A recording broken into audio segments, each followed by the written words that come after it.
cette tâche sur le bilan d'Emmanuel Macron qui ne, voilà, on ne peut pas lui imputer bien évidemment, mais enfin il en a hérité, c'est l'antisémitisme, la montée des actes antisémites, la torture de Sarah Halimi 2017, les 549 actes antisémites en 2018 passés à 687 en 2019, 44% des gilets jaunes qui pensaient qu'il y avait un complot sioniste, et puis Gérald Noël bien évidemment et tous les autres. Voilà, je voudrais, c'est quoi cette tâche, qu'est-ce qui se passe avec... Oui, Elie, alors, je vais démarrer, excusez-moi les garçons, je démarre. La négation de l'existence d'Israël comme État, c'est de l'antisémitisme. C'est la phrase de Macron. Elle est essentielle. Elle veut dire que l'antisionisme, c'est de l'antisémitisme. Et en disant cela, le président du pays des Lumières met tout le monde devant, face à ses responsabilités. On ne peut plus dire aujourd'hui je ne suis pas antisémite, je suis antisioniste. Et c'est fondamental, c'est très très important. En dehors de ça, malheureusement, et c'est un des grands problèmes de Macron, il est mauvais casteur. C'est-à-dire qu'il ne pourrait pas travailler pour The Voice, ses castings sont mauvais. Il a mis par exemple Le Drian aux affaires étrangères. Le Drian, depuis qu'il est aux affaires étrangères, alors qu'avant, aux armées, il était plutôt respectable, ne dit que des... Pardon, monsieur Le Drian, si vous étiez là, je dirais la même chose, ne dit que des bêtises.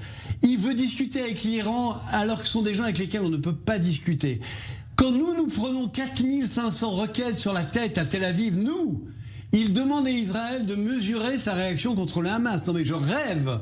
Quand tout d'un coup l'État d'Israël, qui est au cœur du problème, dit qu'il y a 7 ONG qui sont en fait des fausses ONG qui participent au terrorisme et qui sont complices du Hamas, il se permet d'intervenir. Ça, c'est une erreur fondamentale. Alors, il ne reste pas beaucoup de temps. Romain, Éric, est-ce que vous avez quelque chose à dire sur cette tâche, sur le bilan Macron ? Oui. Bon, d'abord, évidemment, toute résurgence de l'antisémitisme dans un pays comme le nôtre est évidemment condamnable et renvoie à des souvenirs, pour le coup, qui ne sont pas nostalgiques, mais qui sont encore brûlants dans toutes les mémoires, même si j'ai en tête... ce qu'avait écrit et dit Serge Karsfeld, qui avait expliqué que grâce aux justes, grâce à l'Église catholique, grâce aux laïcs aussi en France, on avait sauvé 200 000 juifs, 220 000 juifs, je crois. On en avait condamné beaucoup. La police de Vichy, bon, il n'y a pas de sujet. Et toute résurgence de l'antisémitisme dans un pays comme le nôtre, évidemment, doit être condamnée avec fermeté, pourchassée, jugée et sans que la main tremble. Mais je voulais juste poser une question à Elie Chouraki sur sionisme et antisémitisme. Mon cher Elie, est-ce que tous les juifs sont sionistes ? Oui. Vous voulez une autre réponse ? Moi, je vous dis oui, Éric. Non. Alors, non, mais je vous dis oui, je vais vous expliquer pourquoi.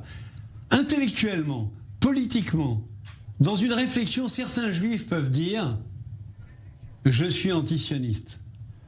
Profondément, viscéralement. Écoutez-moi. Non, ils ne sont pas antisémites. Mais profondément, viscéralement, tous ces juifs qui disent « je suis antisioniste » sont en fait pour le sionisme. Ils sont en fait pour que l'État hébreu, pour qu'Israël soit une terre qui appartienne, comme elle a toujours appartenu d'ailleurs, au peuple juif.